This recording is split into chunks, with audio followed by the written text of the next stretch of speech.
دست بستہ وہ سب پیچھے حاضر جو سلطنت پہلے کر گئے تھے۔ اللہ کریم نے نا معراج کی خود حکمت بیان کی ہے، فرمایا سبحان الذی اسریٰ بعبدہ، پاک ہے وہ ذات جس نے اپنے بندے کو سیر کرائی۔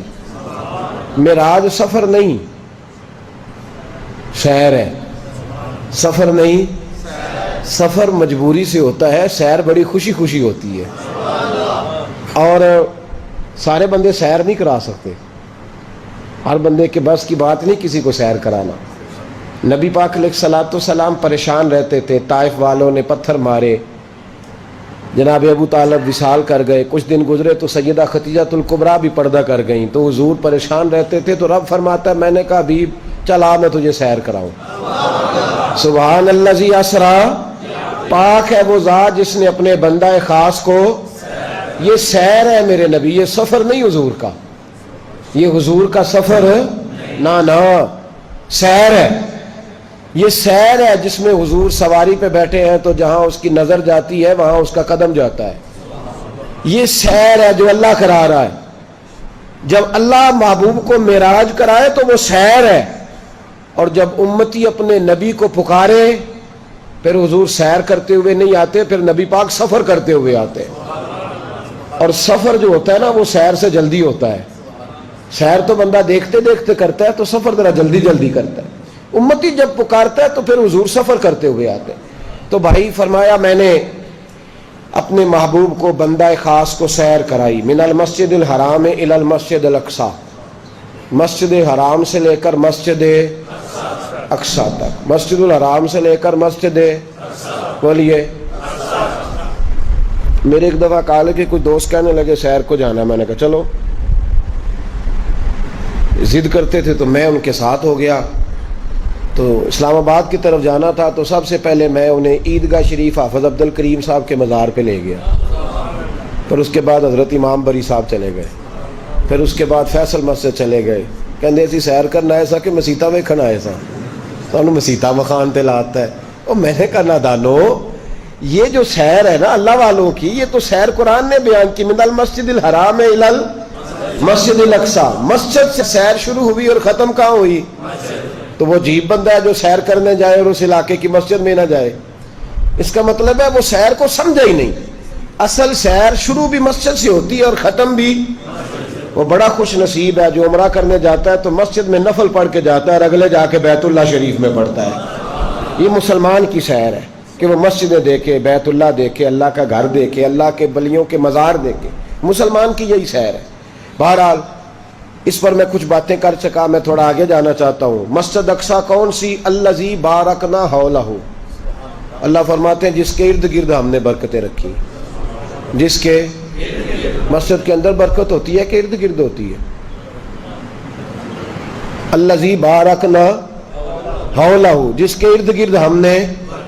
اصل میں نا میں اکثر یہ کہتا رہتا ہوں، اور آج کل کچھ ایشوز ایسے کھڑے ہوئے ہیں آثار رسول صلی اللہ علیہ وسلم کے مسئلے پہ کہ میں زیادہ یہ چیزیں بیان کر رہا ہوں۔ او خدا کے بندو، دین کو پڑھو، دین کو سمجھو، برکت مسجد کے اندر ہوتی ہے، دائیں بائیں نہیں ہوتی۔ اللہ نے فرمایا الذی بارکنا حولہ، وہ مسجد جس کے ارد گرد ہم نے برکتیں رکھی ہیں۔ ساری تفسیریں اٹھا کے دیکھ لو، مسجد اقصی کے ارد گرد نبیوں کے مزارات ہیں، انبیاء کی قبریں ہیں، تو اللہ فرماتے ہیں ہم نے اس کے ارد گرد برکتیں رکھی ہیں۔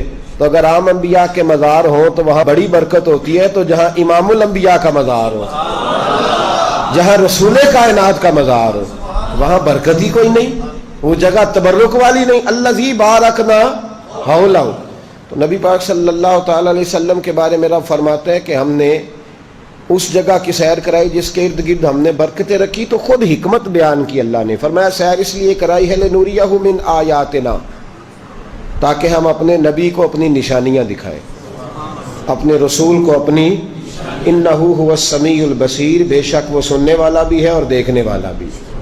ہم اپنے نبی کو اپنی، حضور نے بڑی نشانیاں دیکھی معراج کی رات، اور بڑے تحفے لے کے آئے حضور معراج سے، بڑے بڑے تحفے محبوب لے کے آئے حضور۔ سید عالم صلی اللہ علیہ وسلم ایک جبہ لے کے آئے، علامہ ظفر الدین بہاری اعلیٰ حضرت کے خلیفہ، انہوں نے لکھا ہے حضور ایک جبہ لائے معراج سے، بڑا پیارا، بڑا خوبصورت۔ تو نبی پاک صلی اللہ تعالی علیہ وسلم کو وہ جبہ عطا ہوا. کئی باتیں ہو سکتی ہیں، بارگاہ خداوندی کی طرف سے عطا ہوا، یا جنت کے سارے فرشتوں اور حوروں نے مل کے محبوب کی بارگاہ میں نظر پیش کی، ایک جبہ حضور لائے. علامہ بہاری علیہ رحمہ فرماتے ہیں نبی پاک علیہ الصلوۃ والسلام جبہ لے کے آئے تو حضور علیہ الصلوۃ والسلام کا دل چاہا کہ میں آگے دے دوں. اللہ والوں کی یہ صفت ہے ان کی، طمع نہیں، منع نہیں، جمع نہیں. طمع نہیں کا مطلب ہے کہ دولت کی ہر وقت طمع نہیں، یہ شوق نہیں کہ آتے جائیں، اور اگر آنے لگ جائے تو پھر منع نہیں. اگر خود کوئی آتا ہے تو پھر منع، اور جب آ گئے تو پھر جمع نہیں، پھر سنبھال کے نہیں رکھنے، پھر آگے دے دینے، پھر ان کو کسی مصرف میں خرچ کرنا ہے.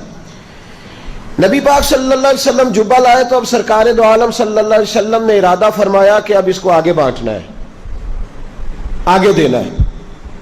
میں کئی دفعہ سوچتا ہوں کہ آج بھی دنیا میں نبی پاک کے منہ مبارک موجود ہے، آج بھی حضور علیہ السلام کے نالین مبارک موجود ہے، ترکی میں حضور علیہ السلام کا پیالہ مبارک موجود ہے. محبوب علیہ الصلوۃ والسلام نے تو اپنے گھر کا سامان اور اپنے بطن اطہر سے لگے ہوا لباس اتنا بانٹا ہے کہ آج تک اس کا فیض دنیا میں موجود ہے. تو جب یہ چیزیں حضور نے بانٹی ہیں تو اس کا فیضان موجود ہے، تو بتائیے نبی پاک کا روحانی فیض دنیا میں کتنا موجود ہے. تو نبی پاک صلی اللہ علیہ وسلم کا ارادہ بنا کہ جبہ دینا ہے. حضور نے حضرت ابو بکر صدیق کو بلایا، شان سب کی وراء الورا ہے. حضور نے جناب صدیق اکبر کو بلایا، فرمایا ابو بکر یہ جبہ میں معراج کی رات لایا ہوں، اگر تمہیں دے دوں تو کیا کرو گے؟ کبھی کبھی دل کرتا ہے سودا کر کے چیز دینے کو، بہرحال ہمارا مزاج ہوتا ہے کہ نہیں مفت ملے، کبھی کبھی دل کرتا ہے سودا کر کے دینے کو. حضور علیہ السلام نے فرمایا اگر تمہیں دوں تو کیا کرو گے؟ جناب صدیق اکبر کہنے لگے یا رسول اللہ ساری دنیا میں سچ پھیلاؤں گا، یہ جبے کا فیض لے کر اوڑھ کر ساری دنیا میں سچ. نبی پاک فرمانے لگے نیت تیری اچھی ہے پر میرا نہیں ارادہ بنا تجھے دینے کا.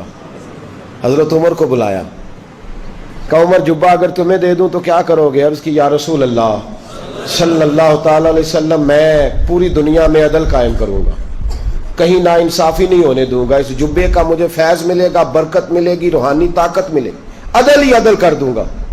حضور نے فرمایا تیری نیت بھی اچھی ہے، تیری بات بھی اچھی ہے، پر نہیں تجھے نہیں ملے گا، تو میری مراد کو نہیں پہنچا. جناب عثمان غنی کو بلایا، کہا عثمان جبہ تجھے دے دوں تو کیا کرو گے؟ حضرت عثمان سخاوت کے بادشاہ تھے، عرض کرنے لگے حضور جبہ پہنوں گا تو اور برکتیں ہوں گی، تو انشاءاللہ جتنا آتا جائے گا میں رب کریم کی مخلوق میں بانٹتا جاؤں گا. حضور فرمانے لگے نیت تیری بھی اچھی، ارادہ بھی تیرا بھی اچھا، پر ملے گا نہیں تجھے، میری مراد کو نہیں پہنچا. پھر باری آ گئی مولا علی شیر خدا کی، من کنت مولا فعلی مولا. حضرت علی کی باری آئی تو نبی پاک نے فرمایا علی یہ جبہ میرے پاس ہے، اگر تمہیں دے دوں تو کیا کرو گے؟ تو شیر خدا نے ایک دفعہ نظر اٹھائی پھر جھکا لی، فرمایا علی بولتے نہیں. عرض کی محبوب اگر جبہ مجھے مل گیا نا تو میں رب کریم کی مخلوق کی پردہ پوشی کروں گا، میں چھپاؤں گا، میں لوگوں کے عیب بیان نہیں کروں گا، میں پردے ڈالوں گا، میں عزتوں کی حفاظت کروں گا. میرے محبوب نے فرمایا اٹھ پھر گلے لگ. تو حضرت شیر خدا رضی اللہ تعالیٰ عنہ کہتے ہیں میں علم نشرہ کے سینے سے لگا تو حضور نے جبہ کھولا، فرمایا علی تو میری مراد کو پہنچا ہے، یہ معراج کا تحفہ میں تجھے عطا کرنے لگا. وہ جبہ حضرت علی شیر خدا کو رسول پاک نے عطا فرمایا. میرے بھائی معراج پہ حضور تحفے لے کے آئے. نبی پاک صلی اللہ علیہ وسلم نے فرمایا سورت فاتحہ اللہ نے مجھے معراج کی رات عطا فرمائی، یہ تحفہ ہے. یہ پہلے بھی نازل ہوئی، کئی دفعہ نازل ہوئی سورت فاتحہ، یہ ایک تحفہ ہے. مسلمان اصل میں آپ یقین کریں آج بہت سارے لوگ غصے کے مریض ہیں. سورت فاتحہ ایک ٹھنڈی چیز کا نام ہے، یہ معراج کا تحفہ ہے، اللہ کی نشانیوں میں سے نشانی ہے. جو بندہ سورہ فاتحہ پڑھتا ہے اللہ اس کے دل کو سکون عطا فرماتا ہے. سورت فاتحہ وہ برکت والی چیز ہے کہ نبی پاک نے فرمایا اللہ نے سورہ فاتحہ میں شفا رکھ دی ہے. سورہ فاتحہ میں سورہ فاتحہ پڑھیں، پانی پہ پھونکیں، مریض کو پلائیں، اللہ اسے سکون بھی دے گا اور شفا بھی عطا فرمائے گا. سورت فاتحہ معراج کا تحفہ ہے، معراج کا. آتی ہے نا ماشاءاللہ سب کو؟ پھر بھی کسی قاری صاحب کو سنا لیں اس کو۔ حضرت ابو سعید خدری رضی اللہ تعالیٰ عنہ ارشاد فرماتے ہیں کہ ہم لوگ ایک سفر پہ تھے جہاد کے لیے، نبی پاک علیہ السلام نے ایک قافلہ بنا کے ہمیں روانہ کیا، اس سے ہم واپس آ رہے تھے، ایک جگہ رات کو ہم نے قیام کیا، تو وہ مشرکین کا علاقہ تھا، رات بڑی گہری تھی، پانی کی بھی ضرورت تھی، کھانے کی بھی ضرورت تھی۔ ہم لوگوں نے پانی کھانا طلب کیا تو انہوں نے کہا، وہ معاذ اللہ مسلمانوں کے دشمن تھے، کہنے لگے تمہیں نہیں ملے گا۔ کہتے ہیں چپ کر کے سو گئے، کیا کریں۔ اب آدھی رات کا وقت ہوا تو ہم لوگ لیٹ گئے، آرام کر رہے تھے، تو ایک بندہ ان میں سے دوڑا دوڑا آیا، کہنے لگا تم میں سے کوئی دم درود کر لیتا ہے؟ ہمارے زمانے میں تو جسے کوئی کام نہیں آتا وہ دم درود والا کام شروع کرتا ہے، تو فارغ ہو جاتا ہے نا جی، پوچھیں کیا کرتے ہیں۔ ہمارے ایک سید صاحب ہیں، تو ایک دفعہ کسی بچی کے رشتے کی بات ہو رہی تھی، تو کہنے لگے حضرت صاحب منڈے نے پوچھئے تو کی کرنا ہے، تو کہنا میں دم درود کرنا۔ دسو یہ کوئی کما ہے جو کام ہے، یہ کیڑا کارو؟ تو میں شاہ صاحب کی بات سوچنے لگا، میں نے کہا کہہ تو صحیح رہے، تو عجیب معاملہ ہے نا کہ اب لوگوں نے اس کو بھی باقاعدہ کاروبار کے طور پہ رکھا ہے، اس کے بھی ٹوکن ہے، اس کے لیے لوگوں نے لوگ رکھے ہوئے ہیں۔ تو حضرت ابو سعید خدری کہتے ہیں وہ آ کے کہنے لگے کوئی دم درود کر لیتا ہے؟ تو ہم نے کہا کر لیتے ہیں۔ انہوں نے کہا ہمارے سردار کو، یا ایک روایت میں سردار کی بیٹی کو بچھو نے کاٹ لیا، دم کر دو۔ تو حضرت ابو سعید خدری کہنے لگے دم تو کریں گے پر پیسے لگیں گے، تم نے بھی تو کہا تھا نا روٹی پانی نہیں دینا، تو ہم بھی بغیر پیسوں کے نہیں کرتے، بتاؤ۔ جب انسان بیمار ہوتا ہے تو وہ کہتا ہے بس مجھے علاج سے غرض ہے۔ تو حضرت ابو سعید خدری رضی اللہ تعالیٰ عنہ کہتے ہیں ان سے کہا پیسے دے دو علاج کرا لو، کہنے لگے جو کہو گے ملے گا۔ اب فرماتے میں گیا، دم کیا، اللہ نے شفا عطا فرما دی۔ انہوں نے کہا کیا لیں گے؟ تو میں نے کہا سارے قافلے کو روٹی بھی کھلاؤ، پانی بھی پلاؤ اور 40 بکریاں بھی دو۔ اب انہوں نے دی، چونکہ ان کو آرام آیا تھا، اب بکریاں لے کے آئے، کھانا کھلایا، وہ تو چلے گئے، تو صحابہ میں اختلاف ہو گیا۔ کچھ صحابہ کہنے لگے ابو سعید لینی چاہیے تھی، کچھ کہنے لگے نہیں لینی چاہیے تھی یار۔ حضرت ابو سعید خدری کہنے لگے چپ کر کے سو جاؤ یار، یہ چند کلومیٹر پہ مدینہ ہے، سویرے اٹھیں گے نبی پاک کی بارگاہ میں جائیں گے، اگر حضور نے کہا رکھ لو تو پھر تو موجیں بن گئی، پھر تو موج لگ گئی، اور اگر حضور نے فرمایا نہیں لینی چاہیے تھی تو روٹی پانی کے پیسے دے جائیں گے، بکریاں ہانک کے چھوڑ جائیں گے، جھگڑے والی کیا بات۔ لوگ سو گئے، سویرے مدینے گئے، حضور کو جب بات سنائی تو صحابہ کہتے ہیں حضور اتنا مسکرائے کہ دانتوں سے نور نکلنے لگا۔ آپ یقین کریں محبوب کی شان، حاجی صادق صاحب فرمایا کرتے تھے شان مدینے والے دی تے زبان بریلی والے دی، یہ انداز کمال ہے۔ اعلیٰ حضرت فرماتے ہیں جس کے گچھے سے لچھے جڑے نور کے، ان ستاروں کی نزہت پہ لاکھوں سلام، اور جس کی تسکین سے روتے ہوئے ہنس پڑے، اس تبسم کی عادت پہ لاکھوں سلام۔ نبی پاک مسکرائے، ابو سعید یار تیری بات کا بڑا مزہ آیا ہے، انہیں 40 بکریاں لے لی، حضور 40 لے لی، تو حضور مسکرا کے فرمانے لگے پڑھا کیا تھا دم کرتے وقت؟ وہ پڑھا کیا تھا؟ تو کہا یا رسول اللہ پڑھنا کیا تھا؟ ایک دفعہ آپ نے فرمایا تھا سورت فاتحہ میں شفا ہے، اور میں نے پڑھ کے پھونک دی، اللہ نے شفا دے دی۔ تو محبوب فرمانے لگے سورت فاتحہ کس نے سکھائی تھی؟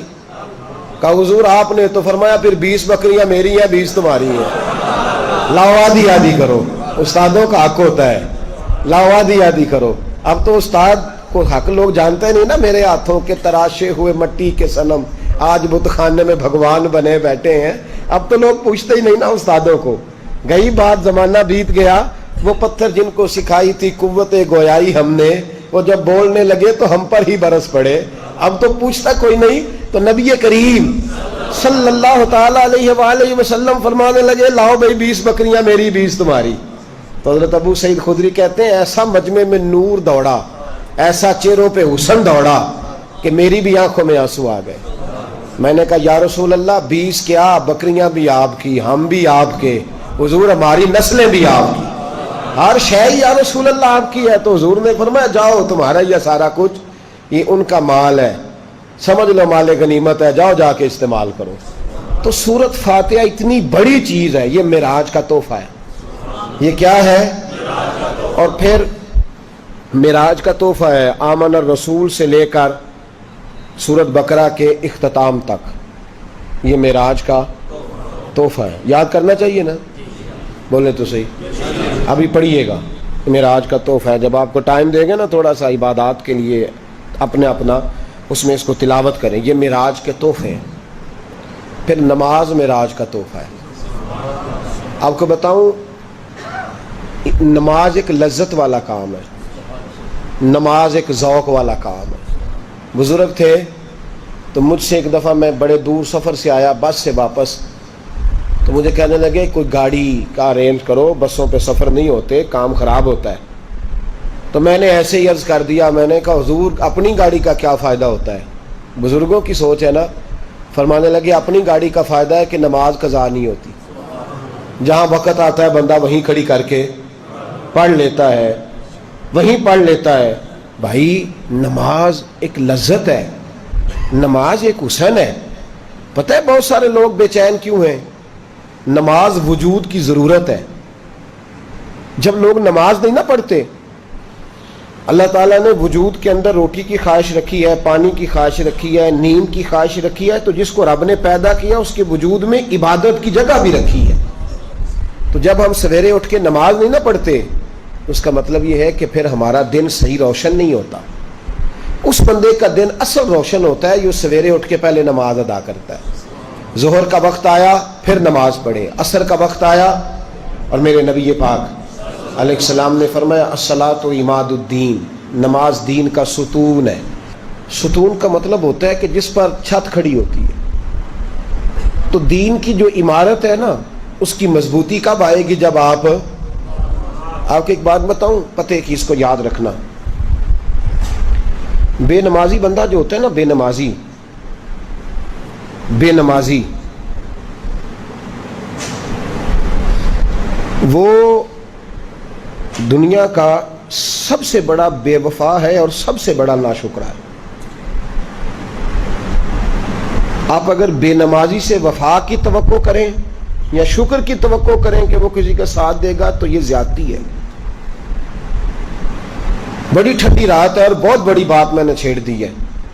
سب سے بڑا بے وفا اور ناشکرا بے نمازی ہے, اس لیے کہ جس نے رب کے ساتھ ہی وفا نہیں کی, جس نے ساری نعمتیں دینے والوں کا شکر ادا نہیں کیا, تو وہ تیرا میرا کیسے کرے گا؟ جو وہاں ہی نہیں جڑا. صحابہ کہا کرتے تھے کہ یا اللہ جنت میں بھی نماز کی توفیق دینا, وہاں بھی دل نہیں لگے گا. آپ یقین کریں نماز اس طرح کا ایک عمل ہے کہ ایسے جیسے میرے ساتھ بچے سفر کرتے ہیں, تو ایک بچہ مجھے کہنے لگا حضرت آپ کو تو ٹینشن لگ جاتی ہے نماز کا وقت آتا ہے. تو میں کہتا ہوں یار نماز ایک ایسا ضروری کام ہے کہ ڈر لگتا ہے کسی جگہ یہ رہ نہ جائے. جس بندے نے نماز ہی نہیں پڑھی, باقی وہ کیوں ٹامکٹوئیاں مارتا ہے؟ دیکھیں نا آپ معراج شریف کی رات آئے, یہ نفل ہے, اور عشاء کی نماز, پھر فجر کی نماز. تو آپ نہ عشاء پڑھیں نہ فجر پڑھیں, تو ساری رات نفل پڑھ کے چلے جائیں. اس کا معنی کوئی نہیں, اس کا ترجمہ کوئی نہیں.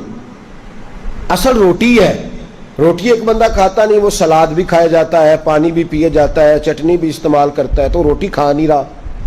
تو اس کو کوئی بندہ بھی کھانا نہیں کہے گا, کہے گا اس نے تو بس ایسے ہی. تو نماز معراج کا تحفہ ہے. اور دیکھو یار اس کی عظمت کو سمجھو, یہ وہ تحفہ ہے جو اللہ نے بھیجا ہے, اور آج تک مومن سمجھ ہی نہیں سکا کہ تحفہ اللہ نے بھیجا کس کے؟ نبی پاک کے ہاتھ. یہ چھوٹی بات ہے. وہ جعلی پیر, وہ لفنگا جو لوگوں کو کہتا ہے کہ نماز کوئی نہیں, ہم دل کی پڑھتے ہیں, اس بے حیا کو یہ نہیں خبر کہ سب سے بڑی معرفت کا نام نماز ہے. اس لیے کہ یہ تو وہ والی معرفت ہے جو اللہ نے اپنے نبی کے ہاتھ بھیجی ہے. درجے سارے ملتے ہی نماز سے, مقام سارے کھلتے ہی نماز پہ. میرے رسول پاک نے فرمایا اللہ تعالیٰ نے کوہ طور پر نور کی ایک تجلی ڈالی جس سے حضرت موسیٰ بے ہوش ہوئے. فرمایا جب میرا امتی اللہ اکبر کہہ کے نماز کی نیت باندھتا ہے, رب کریم اس پر اس طرح کے نور کی 70 تجلیاں ظاہر فرماتا ہے. 70 تجلیاں. سمجھا ہی نہیں اس بات کو آج تک مسلمان. آپ یقین کریں جب اعلیٰ مقاصد کی بات ہوتی ہے تو میں ڈر جاتا ہوں. میں کہتا ہوں میں اس قوم سے کیا کہوں کہ جہاد کرنا ہے, افغانستان کے بچوں کو بچانا ہے جو ابھی تک نمازی نہیں ہو سکی, جس سے آج تک ہم نماز کی پابندی نہیں کرا سکے.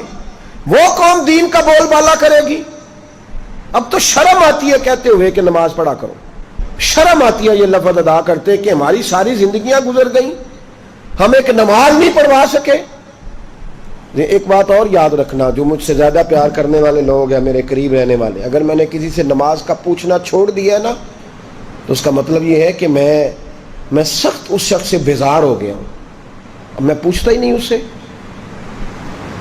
کتنا کو بندہ پوچھے، جب بہت سارے کام کوئی بندہ چھوڑ جاتا ہے نا، وہ حضرت رومی فرمایا کرتے تھے جب تیرا کوئی محبوب تجھ پہ غصہ کرنا چھوڑ جائے تو پھر سمجھ لینا تیرا اس کا تعلق کمزور ہو گیا ہے۔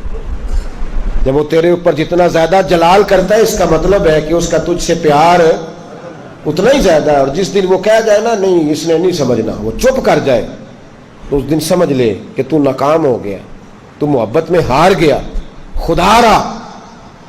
نماز تو حسن ہے دین کا۔ تو کیسے سویا رہتا ہے جب اذان ہو جاتی ہے؟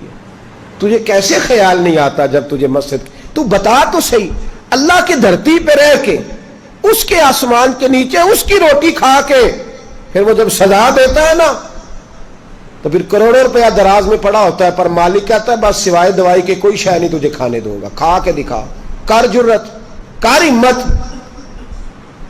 اس وقت خیال آتا ہے پھر لوگ اللہ تعالیٰ معاف کرے ہسپتال کے بیڈ پہ نجتے باندھ کے لیٹے ہوئے، کیا مطلب ہوا؟ جب تیرے پاس موقع تھا، جب تیرے پاس وقت تھا، تب تو نے کیوں نہیں پڑھی؟ بے نمازی اتنا بڑا ظالم ہے کہ وہ اللہ تبارک و تعالیٰ کی ساری نعمتیں کھاتا جاتا ہے، ہڑپ کرتا جاتا ہے، اور اس کے حکم کی پیروی نہیں کرتا۔ اس زیادتی سے باہر نکلے، اور نماز میں ملتا کیا ہے؟ میرے رسول کریم سید عالم کے غلاموں، حضرت مولا علی شیر خدا کو تیر لگ گئے ایک جنگ میں، اور تیر پیوست ہو گئے وجود کے اندر۔ حکیموں کو بلایا گیا نکالنے، انہوں نے کہا علی یہ اتنے سخت لگ گئے ہیں کہ آپ کو درخت سے باندھیں گے پھر کھینچیں گے، اب تو زمانہ ہے نا انجیکشن ہو جاتا ہے، بے ہوش کر لیتے ہیں، کہا آپ تڑپیں گے کیا، قربان جائیں۔ اب وہ جو حضرت علی کا نام لے کے بھنگ چرس پی کے اللہ اللہ کو، ان کو ہوش ہی کوئی نہیں نماز کی، حضرت علی سے کہا کہ آپ کو باندھیں گے درخت کے ساتھ پھر کھینچیں گے ورنہ نکلیں گے نہیں۔ تو مولا علی فرمانے لگے ضرورت ہی کوئی نہیں، جب میں اللہ اکبر کہہ کے نماز کی نیت باندھوں سارے تیر نکال دینا، مجھے پتہ بھی نہیں چلے گا، مجھے خبر ہی نہیں ہوگی، میرا اپنے رب سے رشتہ جڑ جائے گا۔ اور اتنی حسین نماز، سب لوگوں نے بڑی نماز پڑھی، سب لوگوں نے۔ حضرت عبداللہ بن رواحہ فرمایا کرتے تھے مصلی پہ جو رنگ میں نے علی کا دیکھا ہے وہ میں نے کسی کا نہیں دیکھا، مصلی پہ جو رنگ میں نے دیکھا ہے وہ شیر خدا کے علاوہ میں نے کسی کا دیکھا، وہ بڑی بات ہے بھائی۔ عبادات کا جو انداز ہے نا صحابہ کا، وہ جب شاہ ایران کے خلاف صحابہ لڑ رہے تھے نا تو ایران سپر پاور تھا اس زمانے میں،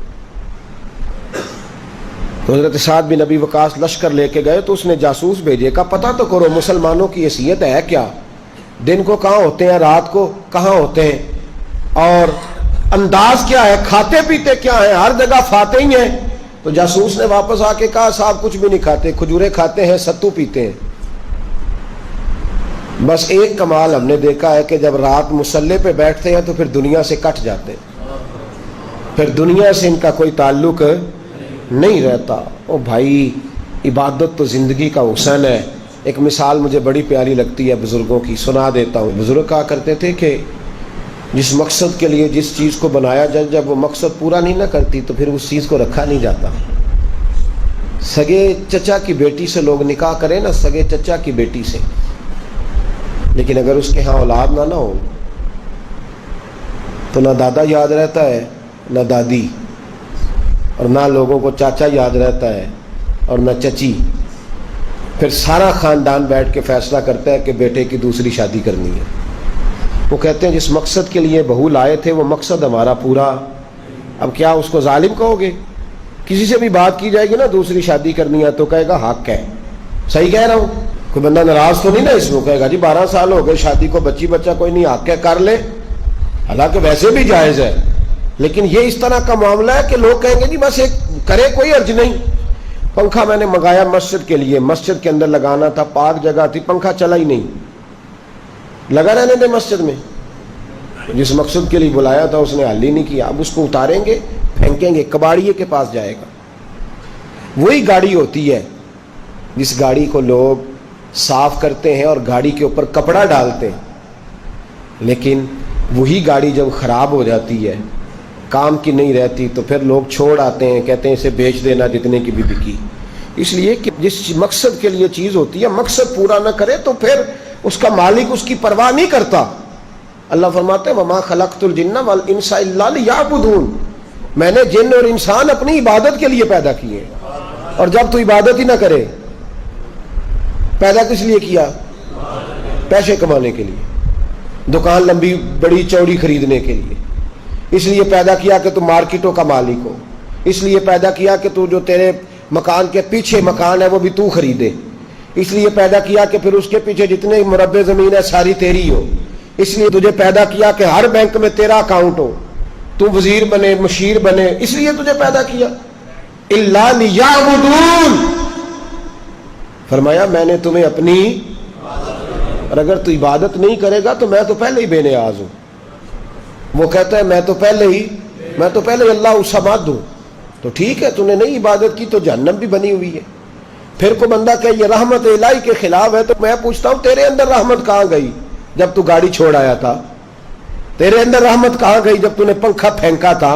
تیرے اندر رحمت کہاں گئی جب سگے چچا کی بیٹی تیرے گھر تھی اور تو نے دوسرا نکاح کر لیا تھا؟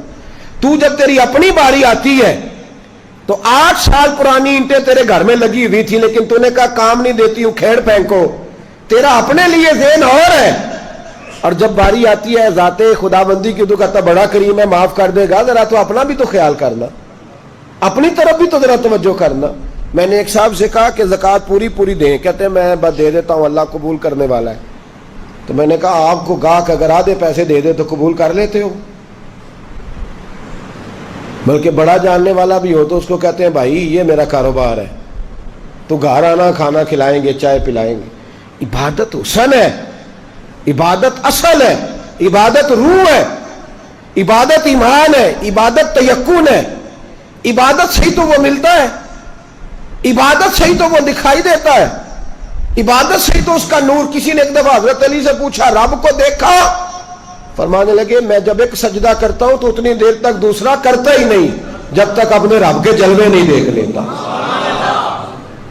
عبادت ہی نہیں کرتے لوگ، خیال ہی نہیں ہمیں آتا۔ اتنی تقریریں سنی ہم نے نماز پر، اور وہ بہت بڑا ظالم ہے وہ باپ جس کے بچے نماز نہیں پڑھتے، وہ کبھی نہ سمجھے کہ میں کوئی شینا بندہ ہوں، بالکل سمجھدار نہیں، نکال بار کیوں نہیں کرتا۔ نبی پاک صلی اللہ علیہ وسلم کی خدمت عالی مرتبت میں ایک شخص نے آ کے شکایت کی کہ یا رسول اللہ میرا اونٹ ہے مجھے بیٹھنے نہیں دیتا، گرا دیتا ہے۔ تو نبی پاک صلی اللہ علیہ وسلم نے اونٹ سے پوچھا کہ تیرا مالک ہے تو بیٹھنے کیوں نہیں دیتا؟ کہنے لگا یا رسول اللہ یہ عشاء کی نماز نہیں پڑھتا، تو مجھے ڈر آتا ہے کہیں میرے اوپر بیٹھا ہو تو اس پر عذاب نہ نازل ہو جائے، آپ اسے کہیں اپنی نماز صحیح کرے، کہیں اس کی وجہ سے میں بھی۔ تو اگر اونٹ ڈرتا ہے تو ابا کیوں نہیں ڈرتا کہ بچے کی وجہ سے عذاب نہ نازل ہو جائے؟ وہ شوہر کیوں نہیں ڈرتا جس کی بیوی نہیں پڑتی؟ وہ لوگ کیوں نہیں توجہ کرتے؟ خیال ہی کوئی نہیں۔ اللہ بڑا کریم ہے، تو پہلے اپنا کرم بتا لا۔ بھائی بچہ اگر 50,000 کا نقصان کرے تو ابا کہے نکل تو، تیرا دکان پہ کوئی کام نہیں، تجھے تباہی کے لیے یہاں بٹھایا ہے، اور دین وہ سارا اجاڑ دے، تباہی ساری کر دے، اور ظالم باپ یہ کہے کہ منڈا کھنڈا ہے، جوانی میں بچے کاری جاتے ہیں، اتنا بڑا ظالم تو، تیرے نقصان کی بات آئی تو تو نے نکال بار کیا اور اس نے سارا دین تباہ کر دیا، اور تو نے کہا یہ عمر ہے۔ میں خیال ہی نہیں آتا ہم لوگوں کو، بہرحال بات دور نہ چلی جائے، واپس لوٹتا ہوں۔ کچھ باتیں اور ہمیں نبی پاک نے معراج کی بتائی ہیں۔ 2-3 لوگوں سے حضور نے اور بڑی بیزاری کی، شادی شدہ لوگ توجہ کریں۔ نبی پاک صلی اللہ علیہ وسلم نے ذرا حدیث کے لفظوں پر غور کرنا۔ حضور علیہ الصلوۃ والسلام فرمانے لگے میں نے معراج کی رات کچھ لوگ دیکھے، یہ بات نہ سنائے میری آگے،